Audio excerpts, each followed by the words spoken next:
उस औरत ने एक गरीब युवक के साथ भागकर शादी कर ली थी और अपने परिवार से भी सारे रिश्ते तोड़ दिए थे। लेकिन जब वह गर्भवती थी तभी उसके पति ने अचानक तलाक मांग लिया। 5 साल बाद वही आदमी पूरी तरह बदल चुका था और एक बड़ी कंपनी का सीईओ बन गया था। लेकिन उसे यह नहीं पता था कि उसका एक 5 साल का बेटा भी है। एक दिन टीवी पर उस अरबपति सीईओ की वापसी की खबर दिखाई जा रही थी। तभी उसके बेटे ने टीवी को देखते हुए अचानक कहा, काश मैं भी इस अंकल का खोया हुआ बेटा होता। बेटे की बात सुनकर औरत एकदम सन्न रह गई, क्योंकि 5 साल पहले तलाक के बाद उसने चुपचाप बच्चे को जन्म दिया था और अकेले ही उसकी परवरिश की थी। उसकी सबसे अच्छी दोस्त ने उसे सलाह दी कि वह अपने एक्स हस्बैंड से बच्चे का खर्च मांगे। लेकिन औरत सिर्फ एक शांत जिंदगी चाहती थी। वह उस आदमी से दोबारा कभी नहीं मिलना चाहती थी। लेकिन किस्मत ने जल्द ही उन्हें फिर आमने सामने ला खड़ा किया। एक क्लास रीयूनियन में क्लास मॉनिटर ने सबके सामने ऐलान किया कि उस औरत का एक्स हस्बैंड वही ग्रुप सीईओ है जिसकी चर्चा हाल ही में हर जगह हो रही है। इतना सुनते ही प्राइवेट रूम का दरवाजा खुला और वह आदमी अंदर आया। वह उसके लिए जाना पहचाना भी था और अजनबी भी। क्लासमेट्स तुरंत खुश होकर शोर मचाने लगे। सब कहने लगे कि कॉलेज के दिनों में दोनों सबसे परफेक्ट कपल थे। जब किसी ने औरत को शराब का गिलास दिया तभी आदमी ने अचानक उसका गिलास लेकर खुद पी लिया और कहा, तुम शराब बिल्कुल नहीं संभाल पाती, आज भी पहले जैसी ही हो। बिल्कुल पहले की तरह वह उसकी रक्षा कर रहा था। औरत तुरंत बहाना बनाकर वॉशरूम चली गई। वहाँ उसने गुस्से में क्लास मॉनिटर से पूछा, तुम जानते थे कि हमारा तलाक हो चुका है,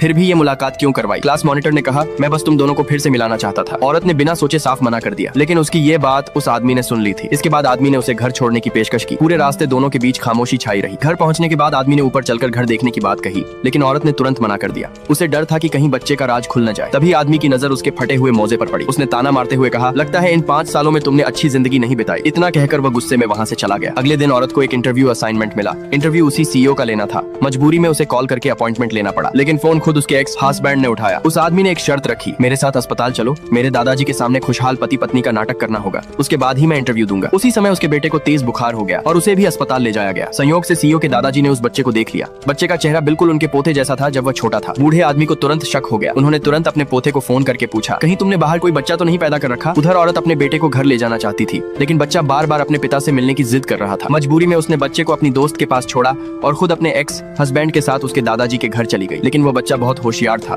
उसे समझ आ गया कि उसकी माँ उसके पिता से मिलने गई है, इसलिए वह अपनी खिलौने वाली कार चलाकर चुपचाप उनके पीछे निकल पड़ा। कुछ देर बाद वे सब घर के बाहर पहुंच गए। तभी उस आदमी की माँ फिर से औरत का मजाक उड़ाने लगी। वह बोली, ये औरत कभी माँ नहीं बन सकती और अगर इसका सच में कोई बच्चा हुआ तो मैं अभी छत से कूदकर सबके सामने नाचूंगी। लेकिन तभी सिक्योरिटी गार्ड एक बच्चे को लेकर अंदर आया और बोला, मैडम ये बच्चा अपनी माँ को ढूंढ रहा है और इसने आपका नाम लिया है। इतना सुनते ही वहाँ मौजूद सभी लोग पूरी तरह हैरान रह गए।